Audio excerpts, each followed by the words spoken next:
दोस्तों, प्रकृति ने हमारे शरीर को 5 तत्वों से बनाया, लेकिन कलयुग के इंसानों ने उसमें एक तत्व और अधिक कर दिया, और वह है पैसा। पैसों से सब चीजें नहीं खरीदी जा सकती, लेकिन पैसों से बहुत कुछ खरीदा जा सकता है। एक संत प्रवचन दे रहे थे कि पैसों के पीछे मत भागो, यह माया का दलदल है, और इस माया के दलदल में जो फंस गया तो वह पूरी जिंदगी दुखी रहता है। और वहां बैठे सभी लोग इसी बात पर तालियां बजा रहे थे। उन्हें यह बात नहीं पता थी कि यह संत इसी बात को बोलने के लिए पैसा लेता है। यही तो माया का खेल है, जो कि इस दुनिया में बहुत कम लोग इस बात को जान पाते हैं, और जिसे जान लिया उसको इस माया ने बुलंदियों की चोटी पर पहुंचा दिया। दोस्तों, आज के समय में पैसा कमाना जितना मुश्किल नहीं है, उससे भी ज्यादा मुश्किल है पैसों को संभाल कर रखना। इस दुनिया में बहुत लोग ऐसे होते हैं जिनके पास कुछ पैसा क्या आ जाता है, वह लोग घमंड में हो जाते हैं। वह लोग पैसों के नियम को जानते ही नहीं हैं। आपने ध्यान दिया होगा कि सरस्वती की तस्वीर हमेशा बैठी होती है और लक्ष्मी की तस्वीर सीधी रहती है। सरस्वती ये कहती है कि मैं जल्दी आऊंगी नहीं, और यदि मैं आ गई तो मैं वापस जाऊंगी नहीं, क्योंकि ज्ञान इतनी आसानी से अर्जित नहीं किया जा सकता। और यदि हमने एक बार किसी ज्ञान को अर्जित कर लिया तो वह ज्ञान हमसे कोई छीन नहीं सकता। लेकिन लक्ष्मी का यह नियम होता है कि वह जल्दी आ भी जाती है तो जल्दी चली भी जाती है। यदि किसी इंसान को सही तरीके से रखना नहीं आया तो बहुत जल्दी उस घर से निकल जाती है। आज की इस कहानी के अंदर मैं आप लोगों को 6 ऐसे खर्चे बताऊंगा जिसे आपको आज और अभी से ही बंद कर देना चाहिए, तो ही आप पैसों के सही नियम को समझ पाएंगे। आप कितना कमाते हैं ये जरूरी नहीं है, आप जितना भी कमाते हैं इसमें से आप अपना खर्चा इन 6 जगह पर काम कर दो। धीरे धीरे आपके घर में धन रुकना शुरू हो जाएगा। आपको खुद को लगेगा कि सच में हमारे घर में पैसा रुकना शुरू हो गया है। और अमीर बनने का सबसे पहला रास्ता यही होता है कि अपने खर्च को कम कर दो और ज्यादा पैसा कमाने का तरीका ढूंढो। तो चलिए जानते हैं इस कहानी के माध्यम से कि वह कौन सी 6 चीज हैं जहां हमें पैसा नहीं खर्च करना चाहिए। तो चलिए कहानी शुरू करते हैं। एक बार की बात है, एक गांव में 2 औरत रहती थी। एक के पास एक भैंस थी और एक के पास एक बकरी थी। जिसके पास भैंस थी वह औरत सही तरीके से किसी भी चीज को संभाल कर रखना नहीं जानती थी। उसकी भैंस दूध तो बहुत देती थी, लेकिन उसने दूध की कीमत जानी ही नहीं, और वह दूध घर की बिल्ली को पिला देती थी। उस दूध को ऐसे ही खर्च कर देती थी। दूध को सही तरीके से उपयोग में कैसे लिया जाता है वह औरत जानती ही नहीं थी। और जिसके पास बकरी थी वह दूध की कीमत जानती थी, और वह दूध की एक एक बूंद को बचा कर रखती थी और उसे दही जमा कर घी निकाल लेती है, और धीरे धीरे वह बहुत सारा घी इकट्ठा कर लेती है। अब जिसके पास भैंस थी उसने दूध की अहमियत कभी जानी ही नहीं थी। उसने कभी भी दूध से घी निकालने के बारे में सोचा ही नहीं था। फिर एक दिन उसके घर में कुछ मेहमान आ जाते हैं, और मेहमानों को तो रूखी रोटी नहीं खिलाया जा सकता, यह तो आप हम सभी जानते हैं। तो इसीलिए वह औरत उस औरत के पास जाती है जिसके पास बकरी थी। उस औरत के पास से थोड़ा घी ले आती है। वह औरत यह कहकर घी लाती है कि मैं जल्द ही अपनी भैंस का दूध निकाल कर घी निकालूंगी तो मैं तुम्हें तुम्हारा घी वापस कर दूंगी। और बकरी रखने वाली औरत उसको उधार के तौर पर घी दे देती है, और फिर वह औरत अपने मेहमानों को खाना खिला देती है। उसके बाद बहुत दिन निकल जाते हैं, लेकिन वह भैंस रखने वाली औरत उसको घी वापस नहीं करती। वह एक दिन फिर बकरी रखने वाली औरत भैंस रखने वाली औरत के पास जाती है और कहती है कि मैंने तुम्हें एक बार घी दिया था तो मैं वह भी वापस लेने आई हूं। यह सुनकर वह औरत कहती है, कौन सा घी? तू भला मुझे घी कैसे दे सकती है? मेरे पास तो भैंस है और तेरे पास तो बकरी है, पर मैं भला तुझे की उधर क्यों मांगूंगी? मेरे पास तो इतनी अच्छी भैंस है और उसका तो बहुत ज्यादा दूध होता है। मैं तो खुद उससे घी निकाल लूंगी, तो मैं भला तुमसे घी क्यों उधार लूंगी? यह कहकर वह देने से मना कर देती है, और फिर बकरी रखने वाली औरत वापस आ जाती है, क्योंकि उसको यह पता था कि कोई भी अब मेरी बात पर विश्वास नहीं करेगा, क्योंकि उसके पास तो भैंस है। लेकिन फिर भी उसने यह बात कई लोगों से बोली, पर इस बात को कोई मानने को तैयार ही नहीं था। सबका जवाब एक साथ कि भला भैंस रखने वाला इंसान बकरी रखने वाले से घी उधर क्यों लगा? यह बात कोई भी मानने को तैयार नहीं था। उसी गांव के बाहर एक गुरु रहते थे और फिर वह बकरी रखने वाली औरत उस गुरु के पास जाती है और उन्हें अपने सारी समस्याएं बताती हैं। उसके बाद उस गुरु ने भैंस रखने वाली औरत को बुलवाते हैं और फिर वह औरत भी उस गुरु के पास पहुंच जाती है और वह भी अपनी बात बताते हुए कहती है कि गुरुदेव, यह झूठ बोल रही है, मेरे पास तो भैंस है और भला मैं इससे घी क्यों लूंगी। अब उस गुरु को इसका फैसला करना था कि क्या सच में भैंस रखने वाली औरत बकरी रखने वाली औरत से घी उधार ली है या नहीं, क्योंकि बकरी का दूध तो बहुत कम होता है और भैंस का तो बहुत ज्यादा होता है। तो क्या जरूरत हो गई कि एक भैंस वाली को बकरी वाली से घी उधार लेना हुआ। अब गुरु बहुत देर तक सोचते हैं और उसके बाद दोनों औरतों को अपने पास बुलाकर एक एक लोटा पानी देते हुए कहते हैं कि यह पानी लेकर जाओ और दोनों ही अच्छे से हाथ पैर धोकर आओ।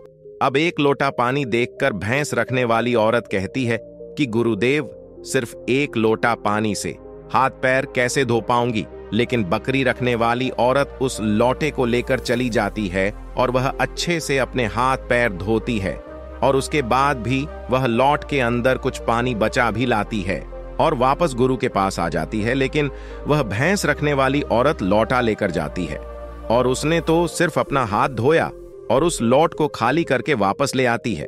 जैसे ही वापस लाकर दोनों लौटा रखा जाता है, तभी वह गुरु कहते हैं कि भैंस रखने वाली औरत ने बकरी रखने वाली औरत से घी लिया था और उसे घी वापस करना चाहिए। अब जो गांव के लोग पास में बैठे थे, उन्होंने कहा, गुरुदेव, इससे कैसे साबित हो सकता है कि भैंस रखने वाली औरत ने बकरी रखने वाली औरत से घी उधार ली है। उसके बाद वह गुरु कहते हैं कि जरा इन लोटों पर ध्यान दो। इस औरत ने लोटे में इतना पानी बचा भी ली और हाथ पैर मुंह सब धो भी लिए। यह होती है किसी भी चीज की अहमियत को समझना। और दूसरी औरत ने सिर्फ मुंह धोकर ही लौटे का सारा पानी खत्म कर दी, क्योंकि उसको इस पानी की कीमत नहीं पता थी। और जिस चीज की हमको कोई कदर नहीं होती, वह भले ही हमारे पास कितनी भी हो, वह नष्ट हो ही जाती है, वह खत्म हो ही जाती है। और यदि हमारे पास कोई भी चीज कम है और यदि हम उसको सही तरीके से इस्तेमाल में लेते हैं और उसकी कीमत को जानते हैं, तो जरूर उससे हम फायदा ले सकते हैं। जैसे कि बकरी रखने वाली औरत ने दूध बचाकर उससे मक्खन निकाला और उससे घी बनाई, और भैंस रखने वाली औरत को दूध की कदर नहीं थी, इसीलिए इतना दूध होने के बावजूद भी उसके घर में मेहमानों के लिए घी नहीं था। ये बात सत्य है। उसके बाद भैंस रखने वाली औरत उस गुरु के चरणों में गिर जाती है और कहती है, महाराज, मुझे क्षमा कर दीजिए, मैं अभी घर जाकर उसको घी वापस दे दूंगी। उसके बाद वह गुरु कहते हैं कि बूंद बूंद से सागर भरता है। हमारे पूर्वजों ने यह कहावत यूं ही नहीं बनाई। हमारी छोटी छोटी बचत हमारे भविष्य में एक महत्वपूर्ण लाभ बनकर हमें मिलती है, और ये बात बहुत ही कम लोग जान पाते हैं। और यही बात हमारे घर में लक्ष्मी पर लागू होती है। यदि हम लक्ष्मी को बचाएंगे तो वही लक्ष्मी हमें भविष्य में अधिक लाभ बनकर मिलेगी। तो दोस्तों, ये कहानी तो आपको समझ में आ गई होगी। तो आइए अब जानते हैं वह 6 खर्चों के बारे में जो हमें आज से ही बंद कर देना चाहिए। सबसे पहले खर्च, दिखावे का खर्च। आपके अगल बगल में किसी ने महंगी कार ले ली तो अब आपके मन में जलन होने लगती है कि मुझे भी जल्द ही कार लेनी है, और यही दिखावे का खर्च आपको पूरी उम्र गरीब बनाकर रखता है। दोस्तों, हम में से ऐसे बहुत से लोग होते हैं जो सिर्फ दिखावे के चक्कर में ही बहुत सारा ऐसा सामान उठा लाते हैं, जैसे कि दूसरों के सामने अपना रुतबा अधिक हो सके। कार ले लेना, महंगे जेवर ले लेना, महंगे मोबाइल ले लेना, या फिर ऐसी कोई महंगी चीज खरीद लेना जिसकी हमें हमारी जिंदगी में कोई जरूरत भी नहीं होती। और जब उन्हें कोई समझाता है तो कहते हैं, हम किसी से कम हैं क्या। वह लोग यह नहीं समझते हैं कि इससे हमारा सिर्फ नुकसान होता है, ना कि कुछ फायदा। यदि आपको सच में अमीरी के रास्ते पर चलना है तो यह सारे खर्चे सबसे पहले आपको बंद करना होगा और वहीं पैसा कहीं इन्वेस्ट करना सीखना होगा। मैं यह नहीं कहता कि आप अपने शौक पूरे ना करें। मेरे कहने का मतलब यह है कि जिस चीज की आपको जरूरत है बस आप वही लो, किसी को देखकर कोई सामान बिल्कुल ना ले। दूसरी बात है, कंपनियों की स्कीम से दूर रहना। अपने सामान की बिक्री अधिक करने के लिए अलग अलग ब्रांड की जो कंपनियां होती हैं वह लुभाने की स्कीम लाती है, लेकिन यह उनकी मार्केटिंग करने की रणनीति होती है जो हम लोग समझ नहीं पाते। और बहुत सारे लोग अलग अलग स्कीम के चक्कर में आकर वह चीज भी खरीद लेते हैं जिसकी उन्हें जरूरत भी नहीं होती। यदि हम मार्केट में जाते हैं और हमें पता चलता है कि 50% डिस्काउंट के अंदर घड़ी मिल रही है, बल्कि हमारे घर में तो 2-4 घड़ियां पहले से ही रखी हुई हैं, लेकिन फिर भी हम उस घड़ी को खरीद लेते हैं। हम लोग यह नहीं समझते कि यह सब मार्केटिंग करने की रणनीति होती है। इससे हमें फायदा नहीं होता, बल्कि कंपनी को ही फायदा होता है। इसीलिए ऐसे शौक कभी न पालें, क्योंकि यही गरीब होने का सबसे महत्वपूर्ण कारण भी होता है। क्योंकि जिस चीज की हमें जरूरत भी नहीं है और इस चीज में हम लक्ष्मी को खर्च कर देते हैं, तो उससे हमारे घर की लक्ष्मी नाराज हो जाती है और फिर धीरे धीरे हमारे घर से निकलने लगती है। तीसरा खर्च है कर्ज। आज के समय में ज्यादातर लोग कर्ज लेकर महंगी महंगी चीजें खरीद लेते हैं, जैसे कि कार, बांग्ला, मोबाइल, और फिर उसका पैसा भरते रहते हैं। जैसे कि आजकल हम लोग क्रेडिट कार्ड का इस्तेमाल करते हैं। क्रेडिट कार्ड हमें पैसे खर्च करने के लिए कहता है, जो पैसा हमारे पास है या फिर जो पैसा हमारे पास आने वाले हैं, और उस पैसे को हम खर्च कर देते हैं। तो जरा सोचिए कि हम अमीर कैसे बन पाएंगे जो पैसा हमारे पास आया ही नहीं। उस पैसे को भी हम खर्च कर देते हैं और हम अमीर बनने के बारे में सोचते हैं, अमीर बनने की वीडियो देखते हैं, लेकिन उन बातों का पालन नहीं करते। और बहुत लोग तो ऐसे भी होते हैं जो लोन लेकर जमीन खरीद लेते हैं और यह सोचते हैं कि जब हमें इसमें फायदा होगा तो हम लोन वापस कर देंगे। लेकिन वह लोग यह नहीं समझते कि जितना हमें इसमें फायदा होगा, उससे ज्यादा हमें लोन का ब्याज भरना होगा। तो दोस्तों, ऐसा काम कभी ना करें, कर्ज लेकर कोई भी चीज ना खरीदें। चौथी और सबसे अच्छी बात यह है कि आप अपने पैसों को कैश में रखकर ही खर्च करें। कभी भी मोबाइल फोन के किसी भी ऐप का उपयोग करके पैसा खर्च न करें। आपको शायद पता नहीं होगा कि आप कोई भी सामान खरीदते हो और फिर फोन से पेमेंट करते हो, तो आपको आपके पैसा खर्च होने का ज्यादा तकलीफ नहीं होता, क्योंकि वह पैसा आपके जेब से नहीं जा रहा। लेकिन वहीं पर यदि आप अपने जेब से पैसा निकाल कर खर्च करते हैं, तो आपको महसूस तो होगा कि यार पैसा खर्च हो रहा है। अगर आपको यकीन ना हो तो आप ऐसा करके देख लेना, मार्केट जाना और फिर किसी भी सामान का पैसा अपने फोन से पे करना, जिससे आपको ज्यादा महसूस नहीं होगा कि आपका पैसा खर्च हो रहा है। लेकिन जिस दिन आप अपने जेब से पैसा निकाल कर दोगे, तो उस दिन आपको जरूर लगेगा कि यार पैसा जब से जा रहा है, मेरा पैसा खर्च हो रहा है, ज्यादा पैसा खर्च हो रहा है। पांचवी बात आपको ध्यान रखनी है, अपनी भावनाओं पर काबू रखना है। अगर आपको कोई चीज पसंद आ रही है और आप उसे खरीदना चाहते हैं, तो सबसे पहले यह देख ले कि वाकई क्या इस चीज की आपको जरूरत है।